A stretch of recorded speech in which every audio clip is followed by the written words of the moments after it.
Hello, everyone. This is Mr. Informal back with a new episode, a new podcast of the Mr. Informal podcast. I go by the name of Mr. Informal. I hope you are doing well today, especially hopefully you are being safe, practicing that social distancing. But we are now becoming impatient, as so do I, uh, to prevent others from being infected. I have to do. We all have to do it basically. So don't forget to add me on Instagram, MISTERINFORMAL. Check out my website, MRINFORMAL.com. Also, my shop is also under construction. So I'm adding more items to it. These are the 4 topics for this podcast. Number 1, sewers. They are making masks. They are making and creating personal protection equipment for the hospitals and for those who needs it. Number 2, small businesses have been hit, and as you know, they are getting bailouts, they're getting federal assistance. Number 3, with this coronavirus happening, also a lot of countries are changing trade agreements. Also, a lot of businesses are also changing their trades. And then number 4, last but not least, office safety. Certainly with this pandemic, it's going to change how we all act in the office. Certainly hygiene is going to be much more important than ever. And also a lot of janitors and custodians are going to be very busy once everyone's back at work. So those are the 4 topics for today. Let's go ahead and start the topic number 1. For the first topic, so certainly a lot of masks are being made, as you can see from different websites, different e-commerce, even in your local towns and shops. They're making masks, they're selling masks. The Quilters Club, the Sewers Clubs are making masks too. All you need is a fabric, cotton fabric, poplin, and elastic, or even stretchy fabrics.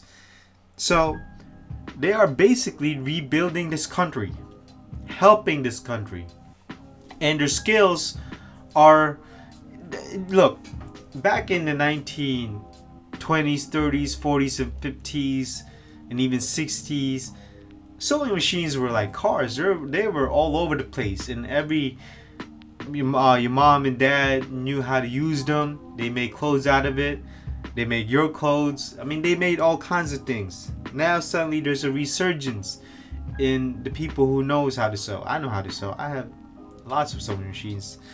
But they are providing businesses. They are selling them locally. They're selling them online. They are making them. They are giving them away. And most importantly, they are giving them to the hospitals, to those who needs it, as a secondary protection from airborne allergens, airborne diseases, especially the coronavirus. And so a lot of these people are giving help. They are basically showing the country that, hey, we are here and we got the skills to protect you. We also got the skills and the crafts and the materials to make a face mask. I mean, all you need is just a acrylic or a tiny sheet of clear protectant with a glue on it, and then some kind of plastic headband, and then boom, that's it. That's all you need to make a face mask. You can just use hot glue or sticky glue, whatever, or glue gun. But it also shows the resilience of the people that are willing to help. And not only that, they know that the federal government is quite slow, and I know that they're probably doing their best and they're trying to please everybody. But at the same time, locally, people are willing to help because they see that there's just not enough of personal protection equipment out there, PPE. And so it's just the resilience that they are showing, the craft that they are showing, the skills, the talent, and the know-how to sell them, to give them away for free, to help you for assistance, and certainly to protect, to reduce the infection of this virus. Not only that, it's amazing that the kind of assistance that they give. Whether you don't have to be a nurse, you don't have to be a doctor. They could also give it to the nursing homes out there. So the sewers are certainly in high demand right now, and also local businesses are calling for them because they want to make masks in a large production amount, whether it be N95s, definitely N95s, face masks. And so even the ones that don't have to be N95, but at least can filter out pollutants. And so it is interesting. Not only that, is a resurgent effort of the sewers in America that are giving effort to also provide and create PPE to those who needs it. So moving on to topic number 2, small businesses. As you know, the federal government has basically created a program. I think it was trillions of dollars to help small businesses out. Well, here's the thing: at first it becomes a loan, but if you keep your employees and continue pay them off, basically it becomes a grant or free money to make sure that you keep those people intact, or you keep your employees intact, which is absolutely great. But the money ran out. Not only that, not enough small businesses have qualified for it or even got through applying with it. But here's the thing: are these businesses really small? I'm trying to figure out, because I think these so-called small businesses are trying to take advantage of this program. And that is absolutely a problem. And I think that needs to be investigated upon, that needs to be reviewed upon. And if you are a small business, let's say 20 or less people, heck, you know what, I'll be generous, 30 or less people. I don't think that's a small businesses, but whatever. And you got through fine, you qualify. But if you are more than that, you should not be applying for this program. Not only that, I know there's a lot of so-called small businesses thinking, oh, I don't have much people, which I think you should, and you're telling me that you're a small business, you're qualified for. No, that is not fair. Small businesses are also the lifeblood of this country.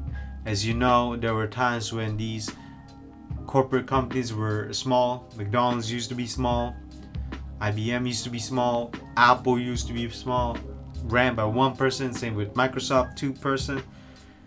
They used to be small, and that is the lifeblood of this country. It is what made this country great. It is also what made this country become a capitalist country, because it's a free market. If you have the items that people want, which is supply and demand, then you got people buying for it. And so, I mean, this is a tough one. A small businesses having to go through this is sad. It is absolutely sad. And the worst part about it is that these small businesses have no choice. They don't have much choice but to go through this, and but to lay off employees, and to also apply to sustain their business or keep their businesses afloat.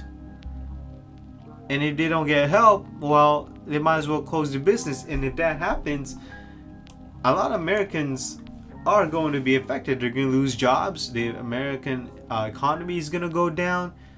I mean, it's not as one-way street here.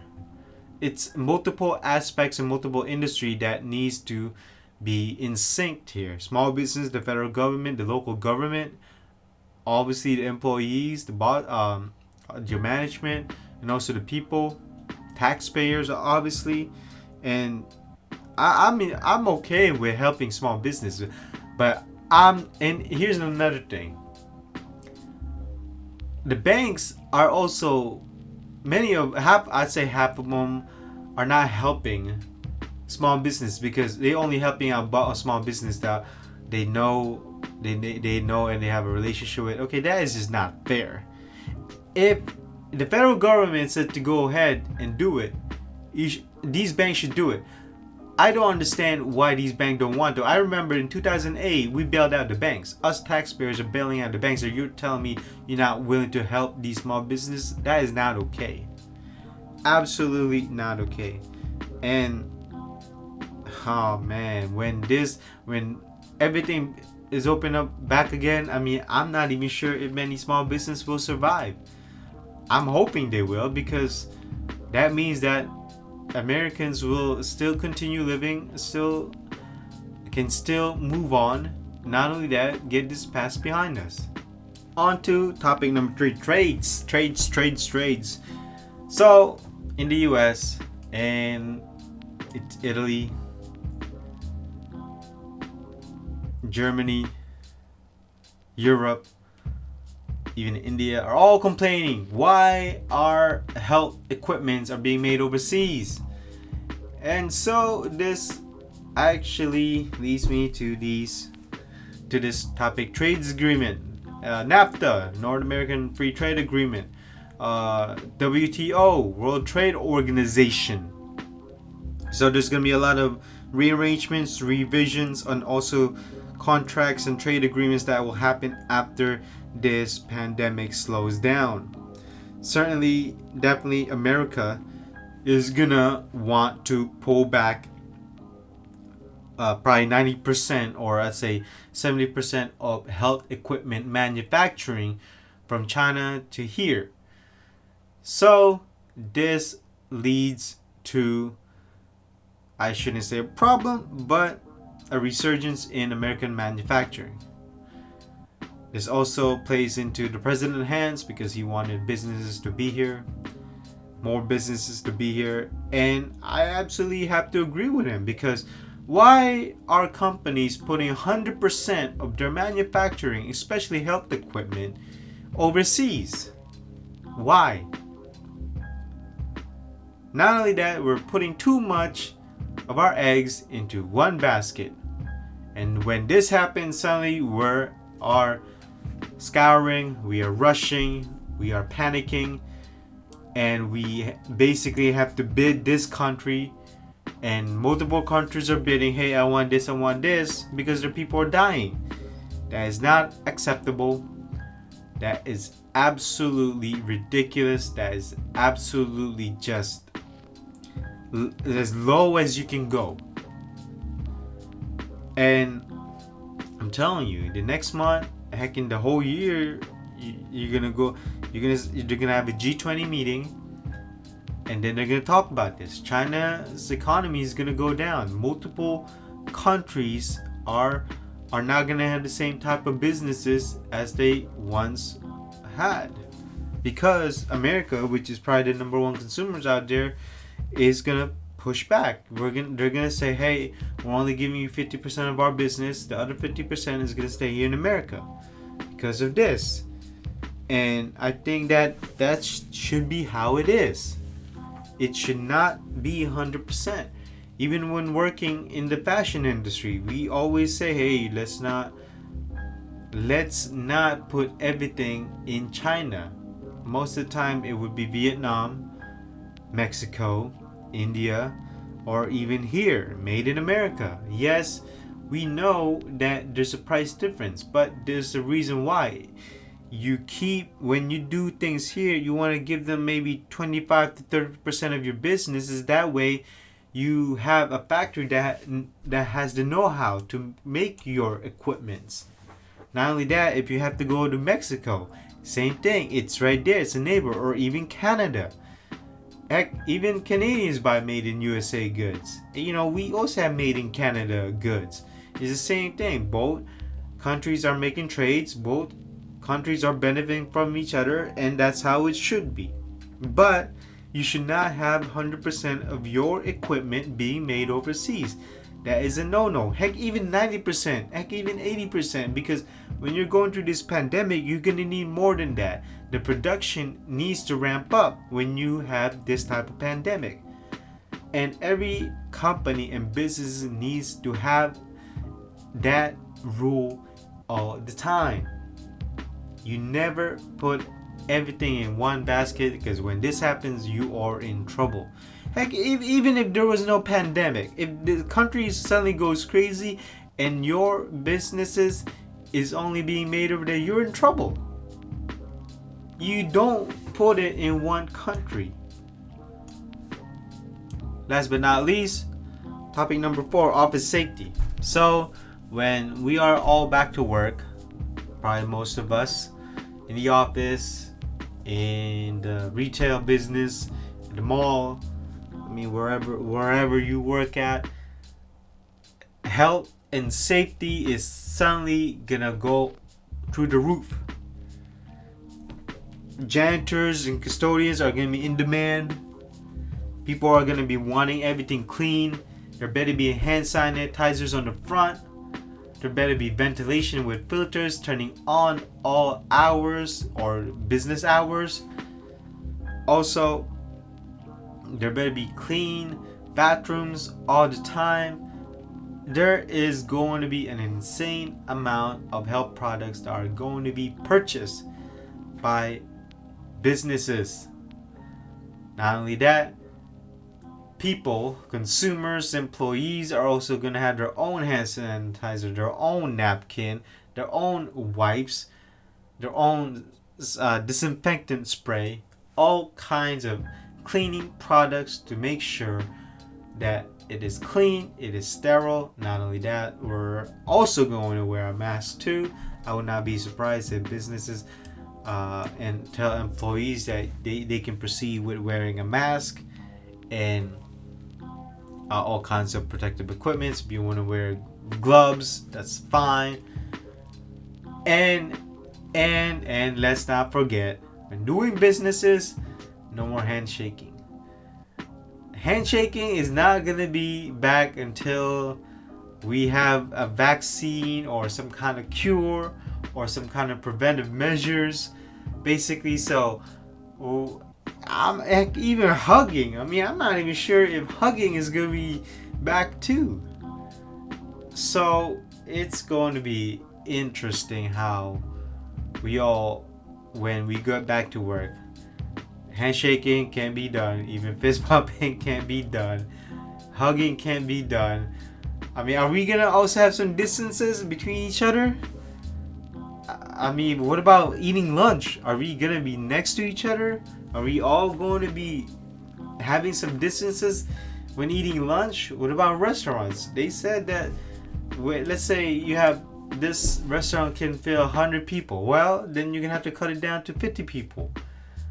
You're gonna have to have some type of distances. Heck, the clubs and the bars are gonna suffer because they're normally packed at night, and oh man, it is going to be insane when things go back to work, because there's gonna be new rules. The normal that we were used to are not going to be normal anymore. And as they say, it might be the new normal that we keep our distances. No more handshaking. No more hugging. What about little kids when they're used to hugging? They used to be next to you. What's going to happen here? So, office safety is certainly going to be a major topic when going back to work. Certainly, janitors and custodians are going to be on high demand. Every employee is going to have their wipes, disinfectant spray, gloves, hand sanitizer, all kinds of safety measures to prevent themselves from getting sick, vitamin C's and all that. So we'll see. So those are the 4 topics for today. I hope you learned something. I hope I gave you some insights on what's going on, and I hope you enjoyed this podcast. So don't forget to add me on Instagram, MISTERINFORMAL, and then check out my website, mrinformal.com, MRINFORMAL.com. So hopefully still keeping yourself safe, and it's another week, and hopefully this thing slows down. I will see you in the next podcast. Bye-bye.